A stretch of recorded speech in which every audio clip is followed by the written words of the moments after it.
আসসালামু আলাইকুম everyone, welcome back to another video. আজকের এই ভিডিওটা রেগুলার কোনো ব্লগ না, আজকে আমি FZ25 এর রিভিউ করছি। আর রিভিউটা আসলে আজকে করছি বললে ভুল হবে। আমি রিসেন্টলি বাইকটা নিয়ে একটা ট্রিপ দিয়ে এসেছি, আর ওই ট্রিপ নিয়ে আজকে ওভারঅল কথা বলবো এই বাইকটার প্রোজ এবং কনস নিয়ে। And last but not the least, সেটা হচ্ছে আমি তাদেরকে বলে দিয়েছি যে আমি শুধু ভালো কথা বলতে পারবো না বাইকের, খারাপ যদি কিছু পাই আমি খারাপ কথা অবশ্যই বলবো। সো এতটুকু আস্থা যারা ভিউয়ার্স তারা আমার উপর রাখতে পারেন যে আমি এই বাইকের শুধু গুণ গাবো কিন্তু কোনো বদনাম গাবো না, বিষয়টা এমন না। এটার যদি কোনো বদনাম থেকে থাকে আমি সেটা অবশ্যই বলবো ইন দিস রিভিউ। এবার আসি ইয়ামাহা FZ সিরিজ নিয়ে। অ্যাকচুয়ালি ইয়ামাহা FZ সিরিজ আমরা বাংলাদেশে 2009 থেকে দেখছি সম্ভবত, বিশেষ করে যখন বাংলাদেশে FZ16টা লঞ্চ হয় প্রথম। আর ওই সময় ওই বাইকটা একটা রেভলিউশন ক্রিয়েট করেছিল, বিকজ তখন ট্রেডিশনাল যে কটা বাংলাদেশে বাইক অ্যাভেলেবেল ছিল, most attractive good looking muscular bike হিসাবে FZ16 was launched. Secondly it had tubeless fat tyres 140 সেকশনের, that was another revolutionary thing back then. এছাড়া আরেকটা জিনিস ওই টাইমটাতে ইউনিক ছিল, সেটা হচ্ছে রিয়ার মোনোশক। বিকজ আমরা তখন যে কটা বাইক পাচ্ছিলাম ওই টাইমটাতে মেজরিটি ছিল conventional twin suspension at the back, সে জায়গায় ইয়ামাহা প্রথমবারের মতো নিয়ে এসেছে monoshock rear suspension. So that was very unique back then. But এই বাইক যেটা লঞ্চ হয়েছিল 2009-এ, actually FZ series did not start from then. The original history dates back to probably 2004 when the Yamaha FZ6 and FZ1 was launched. আর FZ6 means 600cc, FZ1 means 1000cc, litre class engine. তো এই দুটো বাইকের একটা বিশেষত্ব হচ্ছে ওই টাইমটাতে স্পোর্টস বাইকের যে ইঞ্জিনগুলো ছিল, for example Yamaha R6 and Yamaha R1, ওই দুটারই ডিটিউন্ড ভার্সন ইঞ্জিনটা ইউজ করা হয়েছিল FZ সিরিজে, FZ6 and FZ1 two B precise. তো ডিটিউন মানে একটু পাওয়ার কম, because it was more street oriented rather than track oriented performance. So এই জন্য একটু ডিটিউন করা ছিল, দ্যাট ওয়াজ ওয়ান থিং। আর আরেকটা মেজর অ্যাট্রাকশন ছিল, as we know, the inline 4 engine, that means 4 cylinders. So FZ সিরিজটা মূলত 4 সিলিন্ডার ইঞ্জিন দিয়েই স্টার্ট হয়, inline 4, and that was the biggest attraction at that time, যে স্ট্রিট মোটরসাইকেলসে আপনি ইনলাইন 4 ইঞ্জিন পাচ্ছেন, that too from the bikes that are from the race specs.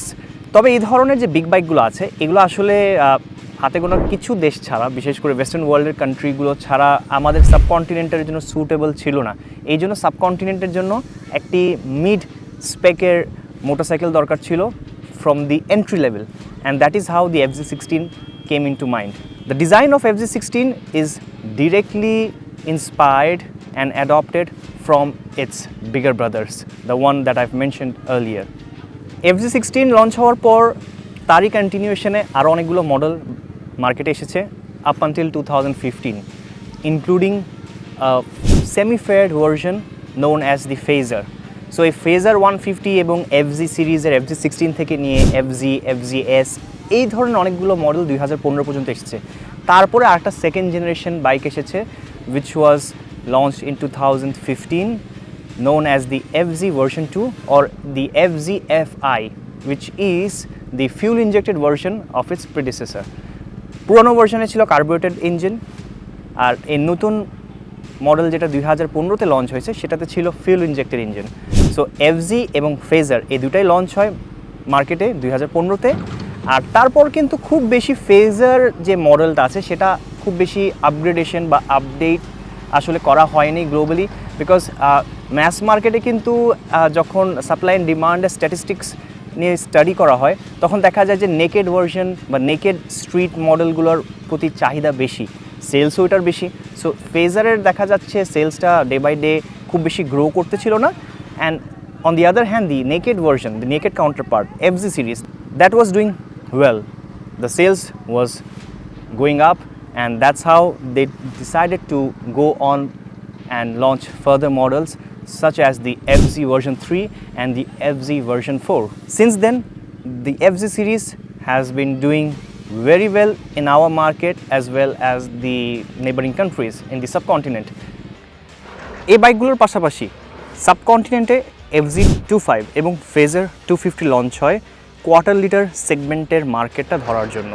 ওই টাইমটাতে খুব বেশি কম্পিটিশন ছিল না মার্কেটে, বিকজ ইয়ামাহার পাশাপাশি অন্য কম্পিটিটররা এই সেগমেন্টে তেমন কোনো বাইক লঞ্চ করেনি। So Yamaha was doing very good with the FZ25 and FZ250। Unfortunately launch হওয়ার 1 বছরের মাথায় তাদের একটা প্রবলেম দেখা দেয় বাইকগুলোতে, সেটা হচ্ছে ইঞ্জিন হেডের যে বোল্টগুলো আছে সেগুলো ওভার টাইম ইউজ করতে করতে লুজেনিং হওয়া স্টার্ট হয়, দ্যাট মিনস লুজ হয়ে যাচ্ছিলো, অ্যান্ড এই কমপ্লেনটা সবার আসতেছিল। So what Yamaha did was recall almost 23,000 units produced from 2017 onwards. আর এই রিকল করার ব্যাপারটা কিন্তু আমি পার্সোনালি অ্যাপ্রিসিয়েট করি, because it takes a lot of guts to admit your own mistake. A brand admitting their production faults is a big thing, to be honest. And আমি মনে করি এই ধরনের বোল্ড মুভ আসলে যখন কেউ নেয় to recall something that they have recently launched or produced, it means that they are actually caring about their consumers. Think about their consumers more than the business they are doing. So এটা খুব important, because মার্কেটে এমন অনেক brand আছে যারা একবার product বিক্রি হয়ে যাওয়ার পরে কে কিনেছে, কী অবস্থায় আছে এটা নিয়ে মাথা ব্যথা তাদের থাকে না। But big brands have that headache as well. And recall as in, since this problem is fixable, they actually provided free service to all the consumers over the years so that this issue does not persist anymore. And that being said, আবারও 1 বছরের মাথায় unfortunately Yamaha India decided to discontinue the bike, and the reason behind this was the poor sales volume of the FZ25 and FZ250. তো একটা বাইকের sales volume কমে যাওয়া, discontinue হয়ে যাওয়া মানে কি বাইকটা খারাপ? যদি এমনই হয়ে থাকে তাহলে আমার আর একটা ইন্ডিয়ান জনপ্রিয় বাইকের এক্সাম্পল না দিলেই নাই বলতেই হবে, সেটা হচ্ছে the Honda CBR 150 and the CBR 250। এই দুটা মডেল কিন্তু ইন্ডিয়ান মার্কেটে বেশ কয়েকবার ডিসকন্টিনিউ হয়েছে। But are this bike really that bad? এটা যারা ইউজ করেছে, যারা ইউজ করছে এখনও বাংলাদেশে অনেকেই করছে, তারা ভালো বলতে পারবেন। আ bike আন্ডারপারফর্মিং when it comes to sales volume does not mean that the bike is necessarily bad. আর এই বাইকটা সেই সাথে ইন্ডিয়ান মার্কেটে ডিসকন্টিনিউ হয়ে গিয়েছে, বাট বাংলাদেশে লঞ্চ হয়েছে, এটা নিয়েও কিন্তু অনেক কথা আমরা শুনছি। সো আসলে কি বাইকটা ভালো না খারাপ, এটা নিয়ে এখন আমরা কথা বলবো। ওকে, সো এইবার বাইকের একটা ওয়াক অ্যারাউন্ড শর্ট ইমপ্রেশন দিই, বিকজ রাইড অ্যারাউন্ড ইমপ্রেশন তো আসছেই। তার আগে হচ্ছে বাইকের মোটামুটি ফার্স্ট ইমপ্রেশনে যে বিষয়গুলো আসলে ভালো লাগার মতো সেগুলো আমি নিয়ে একটু কথা বলি। তবে বাইকের ওয়াক অ্যারাউন্ড রিভিউয়ের আগে কিছু জিনিস আমি বলে রাখি। আমি বাইকের স্পেকসগুলো পাশাপাশি বলছি না বা রিপিট করছি না। স্পেকসগুলো আপনারা স্ক্রিনের নিচেই দেখবেন, এক একটা করে কন্টিনিউয়াসলি একটার পর একটা আসছে, কারণ বেসিক স্পেকসগুলো আপনি গুগলে সার্চ করলেই পাবেন, like the torque, BHP, wheel base and sit height and all. So এটা দেখা যাচ্ছে আমি যখন যে কথাটা বলবো ওটার পাশাপাশি আপনারা একটা হাইলাইট আকারে পাবেন। প্রথমত বাইকটার যদি আমি সেগমেন্টেশন পজিশনিংয়ের কথা বলি, এটা একটা কমিউটার এবং নেকেড স্পোর্টসের মাঝামাঝি অবস্থানে আছে আমি যেটা মনে করি। একেবারে কমিউটার না, আবার একেবারে street fighter type naked sports বাইকও না। এটার রিজন হচ্ছে, ফর এক্সাম্পল, এখানে কিন্তু কোনো মিডল স্ট্যান্ড নাই বাই ডিফল্ট, অপশন আছে বাট নাই। নর্মালি কমিউটার বাইকগুলোতে আমরা জানি যে সবগুলো বাইকে মিডল স্ট্যান্ড কিংবা ডাবল স্ট্যান্ড যেটাকে আমরা বলে থাকি সেটা থেকে থাকে, কিন্তু এখানে নাই। সো নেকেড স্পোর্টসে কিন্তু এই জিনিসটা থাকে না। সো এটা আমি জাস্ট একটা এক্সাম্পল হিসেবে দিলাম। But the looks, the design language also speaks for itself. It's not just a regular commuter bike, because see, there is a split seat over here, ঠিক আছে, there's a muscular tank, and then again there are two shrouds which makes it even muscular. আগের যে FC বাইকগুলো ছিল সেগুলো কিন্তু আমি যদি একটু বলিউডের এক্সাম্পল দিই, বলতে পারি যে those were like, you know, Salman Khan of the Bollywood. This is a little bit more lean, a lean muscular bike.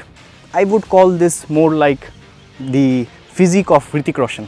So lean muscular হয়েও বাইকটা দেখতে একটু কম্প্যাক্ট, বসার পর বলেন বা সাইড ভিউ থেকে মনে হলেও অ্যাকচুয়ালি কিন্তু this bike can hold 14 litres of fuel. So I believe this is very good in its class. আর 14 litres of fuel means that আপনি অন অ্যান অ্যাভারেজ আপনি 35 to 38 কিলোমিটার্স পার লিটারের mileage পেলেও you can get fuel range of 500 kilometres, which is very good to be honest. আর আরেকটা বিষয় হচ্ছে, আমরা প্রায় সময় ফিউলের কথা যেহেতু বলছি, একটা কথা মাথায় আসে যে বাংলাদেশের তেলের কোয়ালিটি খারাপ, ফিউলের দেখা যাচ্ছে অনেক ঝামেলা হয়, রন নাম্বার দেখা যাচ্ছে অনেক কম। আসলে যতই কম হোক, যতই ভালো হোক, সেটা অন্য একটা টপিক। বাট এখানে যদি আপনি ওকেশনালি বাধ্য হয়ে যান, মাঝে মধ্যে খুব খারাপ তেল নিতে বাধ্য হয়ে গেছেন, তেল শেষ হয়ে গেছে, খোলা তেল ঢালতে হয়েছে, this bikes engine can actually handle occasional bad fuel because এটার compression ratio খুব একটা বেশি না, it's just 9.8:1. বাইকটা যেমন আমি প্রথমে বলছিলাম যে pretty well positioned between a full naked sports and a full commuter, because এখানে আপনারা দেখতে পাচ্ছেন there is a split seat design, so এটা পুরোটা সিঙ্গেল সিট না, there is a split seat design over here. আর split seat হলেই কিন্তু বাইক যে খুব বেশি অ্যাগ্রেসিভ হয়ে যায়, খুব বেশি স্পোর্টি হয়ে যায়, বিষয়টা কিন্তু নট অলওয়েজ, বিকজ এখানে সিটটা স্প্লিট হলেও the seat with is very good. So আপনি যখন বসবেন আপনার এন্টায়ার ব্যাগটা খুব ওয়েল পজিশনড হবে on the cushion of the seat. তারপর আসছি এটা রিয়ার সিটের কথা। রিয়ার সিটটা দেখা যাচ্ছে ইউজুয়ালি আমাদের নেকেড স্পোর্টস বা অনেক এখনকার কমিউটার সেগমেন্টের বাইক যেগুলো আছে, ওখানে একটা কমপ্লেন থেকে যায় the bikes rear passenger seat is not very good or comfortable. এখানে কিন্তু যথেষ্ট কুশনিং আছে and it's quite big, so the surface area of both the rider's seat as well as the pillion seat is quite well. সিটের কমফোর্টের পাশাপাশি আসলে seat height না বললেই নাই, because if the seat height is very high then the rider is not going to be comfortable, because আপনি যদি দুইটা পা মাঝে মধ্যে ট্রাফিক বা অন্যান্য সিচুয়েশনে অফ রোডে না বসাতে পারেন, that is a big problem. So এই বাইকের সিট হাইটটা কিন্তু মোটামুটি লো আছে, it stands at 795 millimeters, which is quite good. So short height Riders যারা আছে তারাও মোটামুটি খুব কমফোর্টেবলি এই বাইকটা রাইড করতে পারবে। এই বাইকের গ্রাউন্ড ক্লিয়ারেন্সও কিন্তু যথেষ্ট, so 160 millimeters of ground clearance combined with a seat height of 795 is a gem, I would say. এবার এই বাইকের এক্সস্ট নোট নিয়ে একটু কথা বলি, বিকজ আমি যতটুকু ফিল করেছি এই বাইকের এক্সস্ট নোটটা খুব বেশি লাউড না, আবার পাশাপাশি দেখা যাচ্ছে খুবই বেসি একটা ফিচার দিয়ে থাকে। So it's very pleasant to the ears, let's hear it.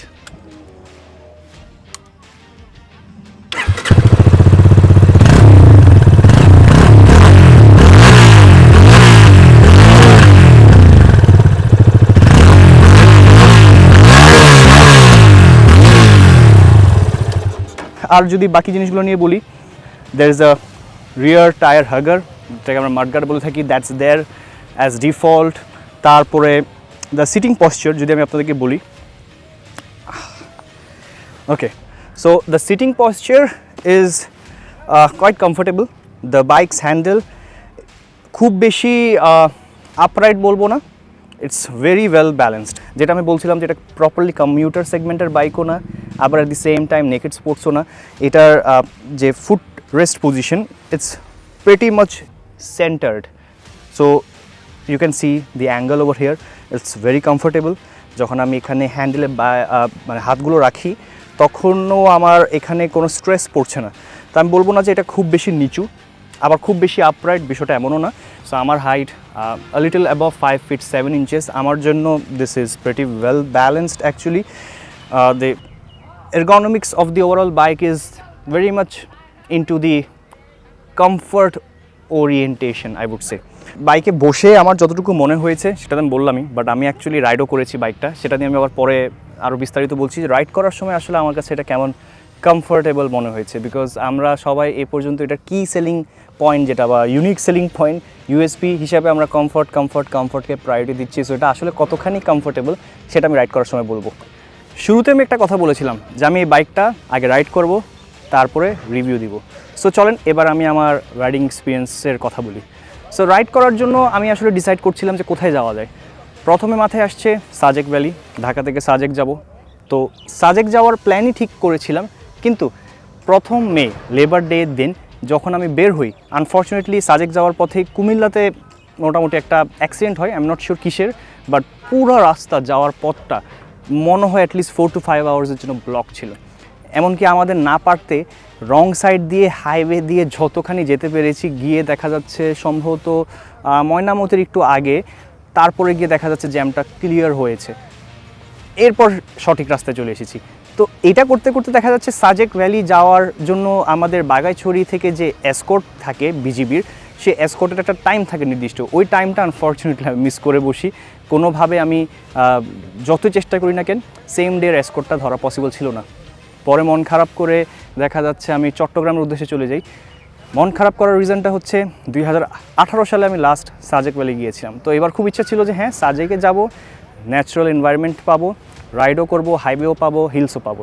But পরে মনে হলো যখন এত ট্রাফিক কনজেশনের মধ্যে রাইড করেছি, now I need a bit of relaxation. So আমি চলে যাই পতেঙ্গার দিকে চট্টগ্রামের, অ্যান্ড পতেঙ্গাতে গিয়ে আমি একটু বিচের পাশে রাইড করি, বাইকটাকে একটু বোঝার চেষ্টা করি। সেই সাথে আমি প্ল্যান করছিলাম যে নেক্সট কোথায় যাওয়া যেতে পারে। পতেঙ্গা সি বিচের ফিলটা পাওয়ার পর আমার কাছে মনে হয়েছে না, কক্সবাজারের সমুদ্রের পাড়ের যদি ফিলটা নিতে পারি তাহলে আরও ভালো হয়। সো ওইখান থেকে প্ল্যান চলে আসে মাথায় যে কক্সবাজার যাব এবং কক্সবাজার থেকে পরবর্তীতে আমরা চলে যাব বান্দরবনের দিকে, so that I can have a proper experience of highways as well as the hills. আর সিটিতে তো ঢাকায় চালিয়েছি, সে সাথে চট্টগ্রাম এবং হচ্ছে কক্সবাজার এই শহরগুলো তো থাকছেই।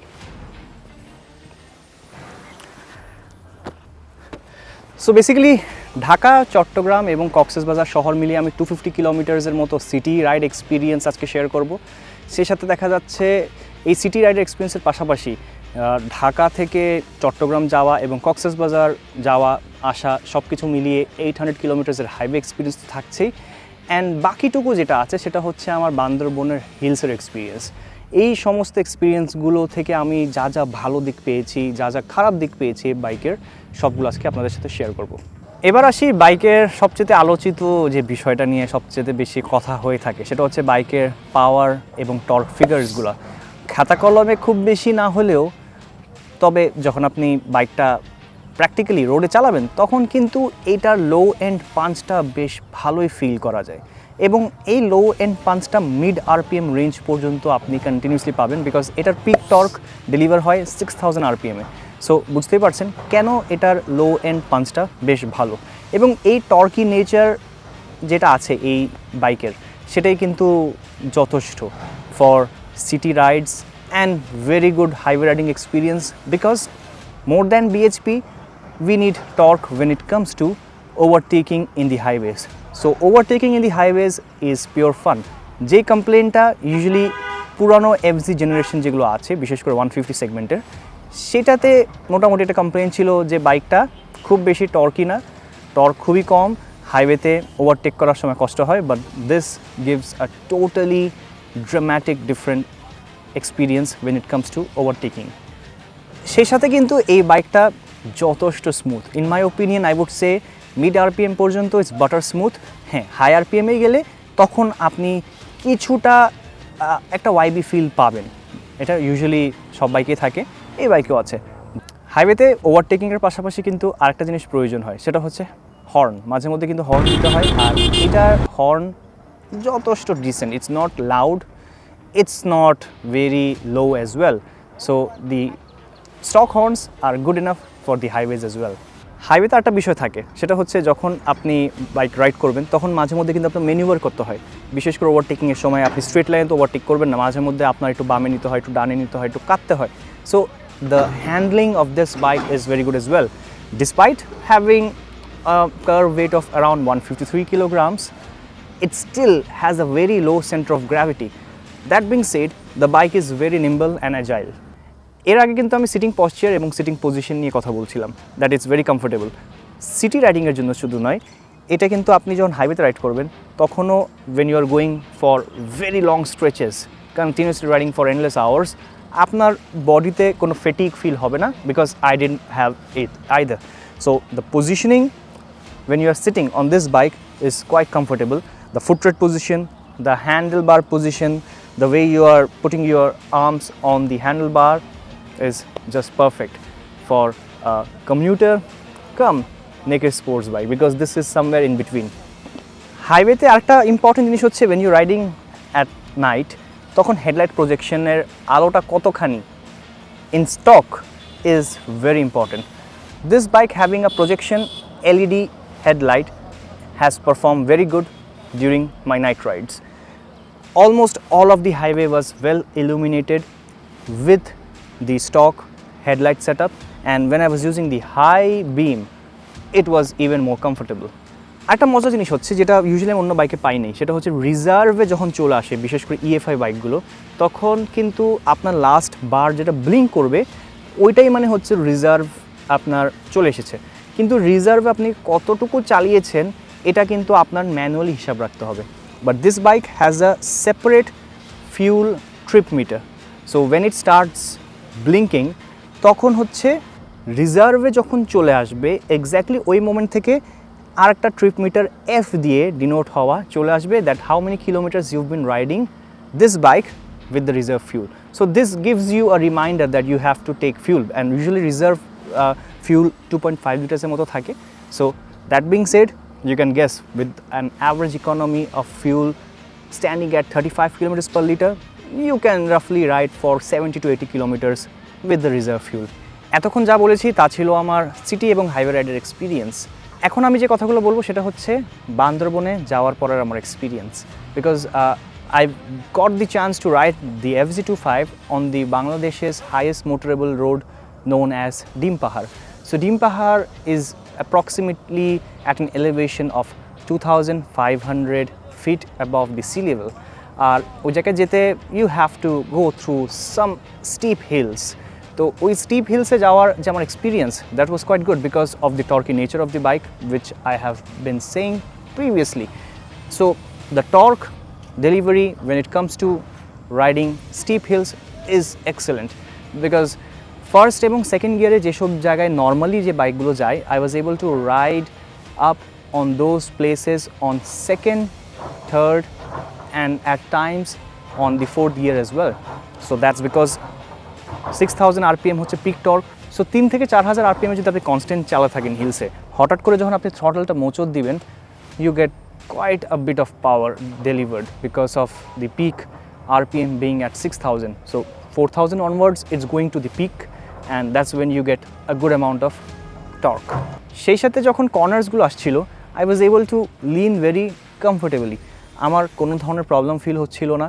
I was being very comfortable because usually আমি নেকেড বাইকস চালিয়ে অভ্যস্ত না, আমি ফুল ফেয়ার্ড বাইকস এবং এডিভি টাইপের যে মোটরসাইকেলগুলো আছে সেগুলো চালিয়ে থাকি। তো সেই জায়গায় যখন আমি হঠাৎ করে একটা নেকেড বাইক চালিয়েছি এত বছর পর, and I was still being able to push at the hills, at the corners, tight corners as well, hairpin bends তো থাকছেই, সে জায়গায় কিন্তু আমি কোনো অংশে আমার থ্রটল ছেড়ে ভয় চালাতে হয় না, because the bike perform very well when it came to its handling performance as well as cornering ability. So the bike has a 100 section tire in the front and a 140 section tire at the back, but previous generation এর তুলনায় this has a higher profile tire. Higher profile as in আগেটা ছিল 140/60 into 17, আর এখন যেটা আছে সেটা হচ্ছে 140/70, that means the aspect ratio is higher. So এটার tyre প্রোফাইলটা একটু high. This is an added advantage I would say, because আগেরটার হ্যান্ডলিং ছিল kind of like a boat, মানে আপনি লিন করছেন, so it use to give an opposite force to get the bike up back straight again. But এটা কিন্তু যত আপনি Lin করবেন আপনার মনে হচ্ছে যে আরও লিন হবে, অ্যান্ড একটা পয়েন্টে হয়তো আপনি পড়েও যেতে পারেন। But I am just saying this to explain যে লিনিং এবিলিটি এটার অনেক ভালো। তবে এটার সেন্টার অফ গ্র্যাভিটি এতটাই লো যে আপনি যখনই লিন করছেন you are not feeling any weight at the top part of the bike. মানে আমি তো উপরে বসে আছি, রাইট? সো আমি লিন করছি, ইটস ভেরি স্টেবল। আমার কাছে মনে হচ্ছে না যে বাইকটা এভাবে যখন কাত হয়ে আছে তখন এটা পড়ে যেতে পারে, because of the low center of gravity as well as the very evenly distributed mass throughout the motorcycle. Usually একটা প্রবলেম হয়ে থাকে যে নেকেড বাইকগুলো যখন আপনি হাই স্পিডে থাকবেন, স্পেসিফিক্যালি যদি আমি বলি 100+, তখন ওটার হ্যান্ডলিংটা অনেক চেঞ্জ হয়ে যায়।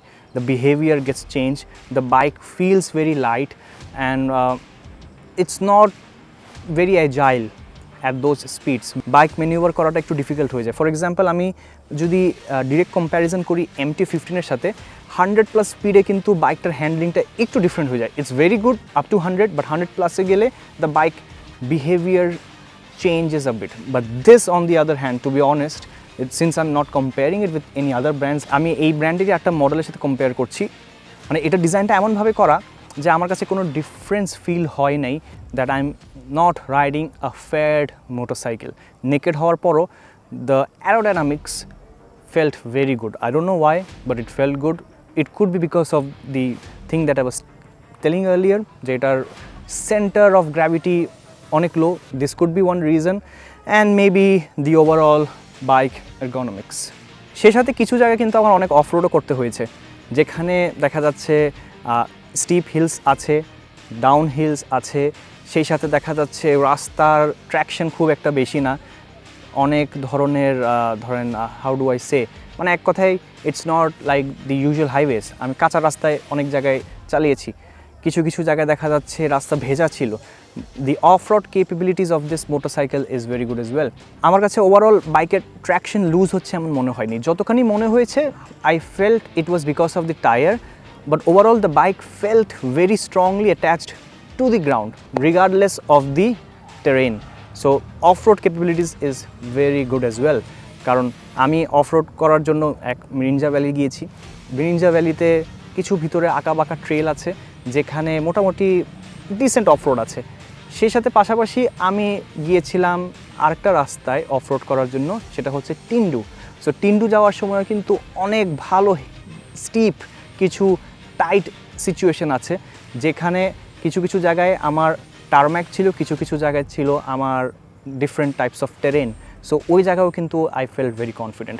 সেই সাথে ডুয়াল চ্যানেল এবিএসটা আমাকে কিছুটা অ্যাডেড কনফিডেন্স দিয়েছে, যদিও অফরোডে আসলে এবিএস না থাকাটা ভালো, at least the rear ABS, but at times I did not even feel like the ABS was getting locked. I mean it was not even being engaged, কারণ আমার ব্রেক তেমন চাপাই লাগেনি। So off road capability is very good for this motorcycle. এতক্ষণ ধরে আমি সমস্ত কথা যা যা বলেছি সবগুলো বাইকের ভালো দিক, অ্যাজ ইন প্রোজের কথা বলছিলাম, বাট বাইকের খারাপ দিক নিশ্চয়ই আছে, কনস তো থাকবেই। আর আমি শুরুতেই বলেছিলাম আমি জেনুইন রিভিউ দিব, বাইকটা রাইড করলে আমি এটার ভালো এবং খারাপ দিক দুটাই আমি অ্যানালাইজ করতে পারবো। অ্যান্ড যেহেতু আমি অ্যাপ্রক্সিমেটলি 1400 কিলোমিটার্সের মতো টোটাল রাইড করেছি, সেই 1400 কিলোমিটার্স রাইড করার পর খারাপ দিক পেয়েছি। সর্বপ্রথম খারাপ দিকগুলো আমি বলবো রাইড করা ছাড়াই, যে জিনিসগুলো আসলে আমার ইয়ামাহা গ্লোবালকে উদ্দেশ্য করে বলা। এই বাইকের ডিজাইন অনেক দিক থেকে ভালো হলেও বেশ কিছু জায়গায় এখানে কমতি রয়েছে। For example, the most common complain যে এই সেগমেন্টের একটা বাইকে, কোয়ার্টার লিটার একটা বাইক, সেই সাথে দেখা যাচ্ছে এমন একটা প্রাইস ট্যাগের বাইকে এত বেসিক ইনস্ট্রুমেন্টাল কনসোল মানায় না। তার মধ্যে এখানে নাই গিয়ার ইন্ডিকেটর, এখানে দেখা যাচ্ছে আপনি টাইম দেখতে পাচ্ছেন না at one glance, you have to click on the select button a few times to toggle between all the options. হ্যাঁ, ট্রিপ মিটার দুইটা আছে, এখানে অ্যাভারেজ ফিউল ইকোনমি দেখতে পাচ্ছেন, that is a good thing, but তারপরও অনেক বেশি basic হয়ে গেছে। আমি আরও এক্সপেক্ট করতেছিলাম সামান্য বেটার। এই বাইকটা কিন্তু BS6 কমপ্লায়েন্ট, কিন্তু BS6 কমপ্লায়েন্ট হওয়ার পরও এখানে কিন্তু একটা জিনিস মিসিং, সেটা হচ্ছে AHO ফিচারটা, which is a must in BS6 bikes. এখানে কিন্তু হেডলাইটের সুইচটা ডেডিকেটেডভাবে দিয়ে দেওয়া হয়েছে।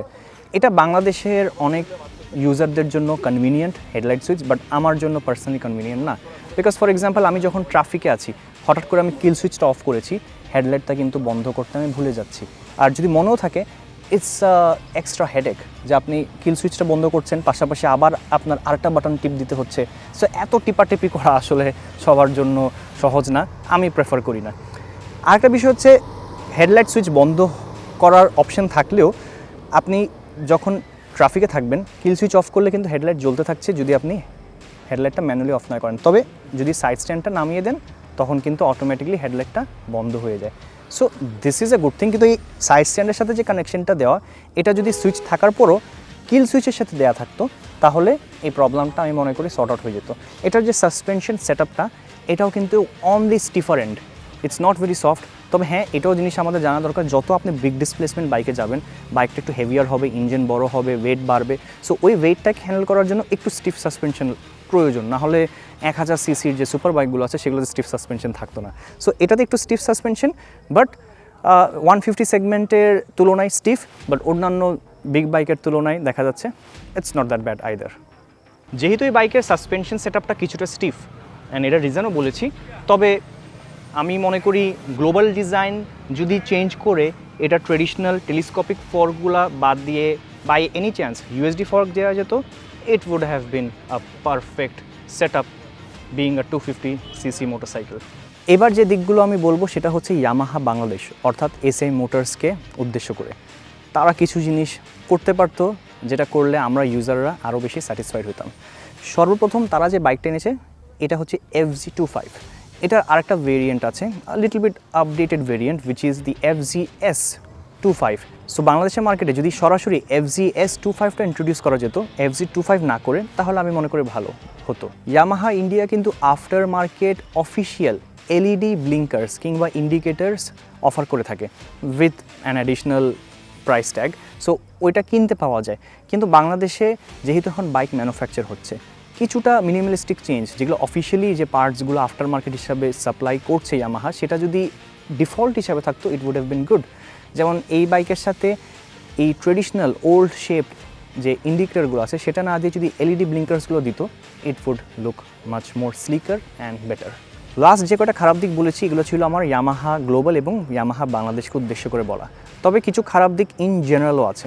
এই বাইকের থ্রটল রেসপন্স যথেষ্ট ভালো হলেও এটার টপ এন্ড কিন্তু খুব একটা স্যাটিসফ্যাক্টরি না। টপ এন্ডে দেখা যাচ্ছে এই ব্র্যান্ডেরই অন্যান্য যে 150 সেগমেন্টের বাইক আছে, for example the MT-15, top এন্ডে কিন্তু MT-15 এগিয়ে চলে যায়। So top end could have been a little bit more. So এই জিনিসটা আমি মনে করি একটা কমতি আছে। হ্যাঁ, তবে কিছু মডিফিকেশন করলে হয়তো বা আপনি টপ এন্ড একটু ভালো পেতে পারেন, like maybe installing bigger sprocket on the front, এক দাঁত বাড়িয়ে দিলে হয়তো আপনি ভালো টপ এন্ড পেতে পারেন। কিছুটা টর্ক স্যাক্রিফাইস হবে, বাট টপ এন্ড একটু ভালো পেতে পারেন, ক্রুজিং স্পিড ভালো পাবেন। This could be one solution, এটা ইউজাররা করতে পারে। বাট ওভারঅল ডিজাইনের মধ্যেই যদি এই চেঞ্জটা আনা যেতে পারতো it could have bin better. The top speed is less. একটা ভালো জিনিস টপ স্পিড কম হলেও সেটা হচ্ছে এই বাইকের স্পিডোমিটার রিডিং অনেক accurate compare to all the competitors. এটার speed very close to GPS বা এরার, যেটা জিপিএসের সাথে তুলনামূলক অনেক কম, যেটা এই সেগমেন্টের অন্যান্য যে বাইকগুলো আছে বা কম্পিটিটর বাইক যেগুলো আছে সেগুলোতে স্পিডোমিটার রিডিং এরার অনেক বেশি দেখায়। দ্যাট মিনস মিটারে আপনি অনেক বেশি দেখবেন, অ্যাকচুয়াল স্পিড কম। সো এটার স্পিড, টপ স্পিড যাই হোক না কেন, it's very close two accurate, যেটা আপনার সেম বাইক কম্পিটিটর যদি ওই স্পিডে থাকে আপনি স্টিল তার আগেই থাকবেন। সো এই জিনিসটা একটা লক্ষণীয় ব্যাপার উইচ ইয়ামাহা ইজ ডুইং। সেই সাথে আর একটা জিনিস আমি অ্যাড করতে চাই, এই বাইকের 6th গিয়ারটা মিসিং। 6th গিয়ার যদি থাকতো this would have been a complete package.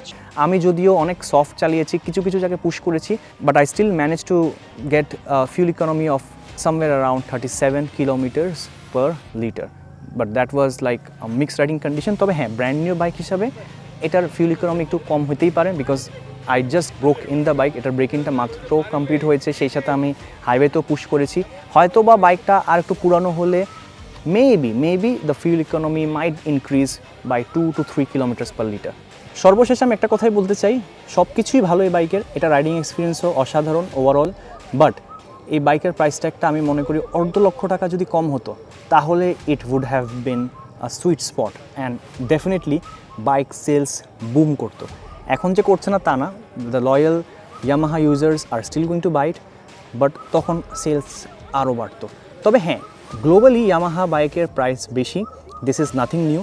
ইন্ডিয়াতে for example the R3 and the MT-03 ওইটার প্রাইসও কিন্তু অনেক high, because it's being imported, but still Yamaha বাইকের প্রাইস কম্পিটিশনের তুলনায় একটু সবসময় বেশি থেকে থাকে। Maybe Yamaha Bangladesh could pick in to this little thing, but তাদের কথাও logical. They are providing excellent service, specially excellent after sale service, যেটা অন্যান্য ব্র্যান্ড করে থাকে না। অ্যাটলিস্ট আপনার মানে ইয়ামাহার কোনো 3S-এ গিয়ে যদি আপনি আফটার সেল সার্ভিস নেন আপনার মায়ের খাইতে হবে না। অনেক ব্র্যান্ড কিন্তু মায়েরও দিয়ে থাকে কাস্টমারকে। সো এই জিনিসটা আপনার আই এম শিওর মানে ফেস করতে হবে না। সো এদিক থেকে after sale service is good. So maybe একদিক থেকে প্রাইস বেশি হওয়া সত্ত্বেও অন্য দিক থেকে পোষা যাচ্ছে। সো আজকের জন্য এতটুকুই। This is my Yamaha FZ25 review after riding for 1400 kilometers. So until next time, take care. Allah Hafiz.